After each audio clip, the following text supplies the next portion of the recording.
Hey guys, Thunder E here, and yes, I've got a ton of mobile game controllers in front of me, and you're wondering why. Well, it's very simple. I'm gonna show you which I think are the best mobile controllers for you, and I have them laying in front of me. Now, mobile gaming is very big, and there are a lot of controllers on the market. There's a ton on Amazon you can select from, but I think you'll find some of the best ones right here. Now, in terms of pricing, all of them are priced either $99 or lower. So price point is sub $100 for these controllers. And I'm breaking them into a couple of categories. I've got Bluetooth controllers, then I have got the expandable controllers and expandable compact controllers, as well as also the just pure expandable controllers. So let us start off with the very first controller. It's a Bluetooth controller, and this is the Razer Jungle Cat. Now, if you guys know the Jungle Cat quite well, it's one of the first controllers Razer released maybe like 4 years ago. Right now, it's probably about 35 bucks. I like it because it's a Bluetooth controller. It's very easy to use. You can slide this into your pocket. You've got all your buttons right there. On the downside, it does have 2 USB ports, so you have to charge each section of the controller separately because they slide out like Joy-Cons for the Switch. Again, a solid controller unit, and I think one for someone who just wants something that they can connect to their smartphone to use. Now, the next controller is the Turtle Beach Atom. Now, the Atom is very different. It's a newer controller. This is the Xbox variant here. Because this is a collapsible controller, it's compact, but also expands out. As you can see, you can only see the joystick on one side. All you have to do is pull, and then boom, you now have, of course, a double 2 sides of a controller, which can, of course, expand open to fit your smartphone, and you are good to go. It's got magnets, which kind of keep it together. This connects via Bluetooth, as you see. It has a USB port, and you can also just attach it back, and you're good to go. You've got triggers, and the one thing about the Atom I do like is that with the button configuration, you can go into the software on your mobile device, and you can customize the sensitivity, drift, all that fun stuff, so you get a much better response, especially while Bluetooth, because of course there's always latency. Very nice controller for that aspect. Now, the other two here are expandable controllers, but they're also Bluetooth controllers. This is the Nakon MGX. The MGX is a Bluetooth controller that has kind of like a Dreamcast look to it. So it reminds me of the old school Dreamcast. You've got padding at the back, so it's kind of grips here. You've got triggers that of course have some tension to it. And of course your shoulder buttons are nice. Really solid controller, expands out pretty open. Now, of course, this will fit your Galaxy device quite easily. So say your Galaxy S22 Ultra, which is a very big phone. You can see, boom, it fits it, not a problem. But you're thinking, what about foldables, right? Well, this will also fit your Galaxy Z Fold 4 without any stress. So I'm gonna just do this right in front of you, and boom, look at that. And there you have it. So you can see it fits it well. I do like this for the Fold because it's got a wider base, so it's more balanced, and you can connect via Bluetooth and use your Fold on the road. This is a really nice controller for the Fold, and I think it's just as real estate is also pretty solid. Now, another controller that I showcased on the Fold about a year or two ago is the Nakon MGX Pro. Now, the Pro has a controller layout look, so it looks like a traditional gaming controller. I do like the joysticks because they have some really good tension to them. And of course, the triggers have some tension as well. Now, this opens up pretty wide. So for instance, I take, of course, my Galaxy Z Fold 4 again, open this up, and you can see it here, boom, it works. So I have my folds, I can game, and again, a Bluetooth controller. Now, the one downside is that it's a bit wide, so you do have to have a wider stance and grip. And if you have to touch anything within your game, you've got a further distance to go, but still a very solid controller. Next controllers are the expandable controllers. Now, this is the Razer Kishi. Kishi took the market by storm.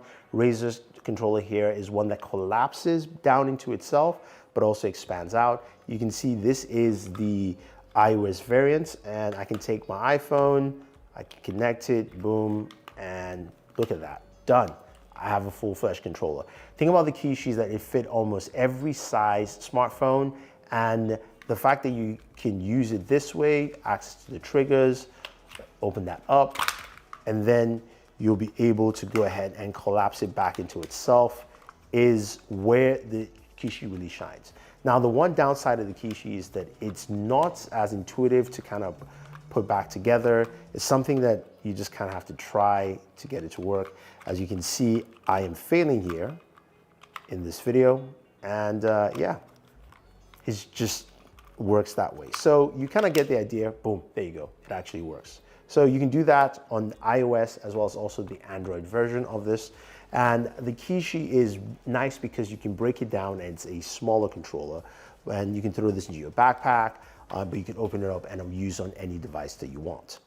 Now, this is what I call the GameSaw section. So GameSaw has a ton of controllers here. And the cool thing about their controllers is that they do come with carrying cases. The X2, this is another X2 here. This is the X2 Pro. They all have cases for the controllers, which is nice. And I like that it comes with that because some of the controllers are big. They have Bluetooth controllers, but these are their USB or Lightning controllers. You have a Lightning variant here. And with their controllers, there is some mobility of the Lightning or USB port so that it doesn't damage your device in case you move. Now, the controllers themselves have an interesting layout. You can see right now you connect it from the left on these two, and then on the right on that. You do have grips at the back, which is pretty nice. And there's good tension. This is a bit clicky here, but there's good tension on the shoulders as well as the triggers on the controllers. Then you have, this is the X2 Pro, which is a newer controller that came out recently. I like this because it's got some really nice tension on here. I like it because it has some really good, nice tension on here. Opens up, very nice wide base. You can see the Xbox logo. And again, because this is newer, this also has remappable buttons. You can use the GameSaw software to go ahead and remap those buttons for this at the back and start gaming. Now, the best controller out of all of them, I think, is this one here. This is the GameSaw X3 Pro. This is a very different controller. Now, you're looking at it here, you're going, okay, what's really special? Kind of looks like the other ones. First of all, it's more customizable. You can change, of course, your thumbsticks. I have a shorter thumbstick and a longer one there. I can change my D-pad from traditional D-pad to more hexagonal D-pad over here. So I have that. And then I've got some nice triggers, shoulder buttons all together. But then you see this plate here. This is a cooling plate because you can actually turn the fan on. So you have to plug it in. That is a downside. But then you have a cooling fan that you can actually game with. And it does a really good job at keeping your device cool. So say, for instance, you're playing with your Galaxy device. I can open this up. I can align my Galaxy, and while I'm gaming, I can also cool my device down. So which means I can game for longer sessions of time. And as an Android gamer, and you know a lot of gamers out there play for quite long sessions, this is really important, and I think it works out really, really well. And finally, the section over here, this is what I call the Backbone Arena. Now, Backbone came out with a controller about a year and a half ago, maybe two, the original Backbone controller.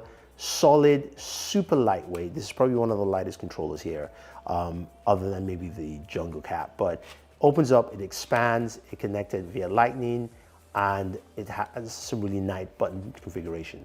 So they came out with that, and then they came out with a PlayStation variant, which got a lot of people excited because it looks like a PlayStation controller. Nice, again, look and feel. You've got your standard buttons, you have a screenshot button, you have a Backbone controller button. We'll get to that in a second.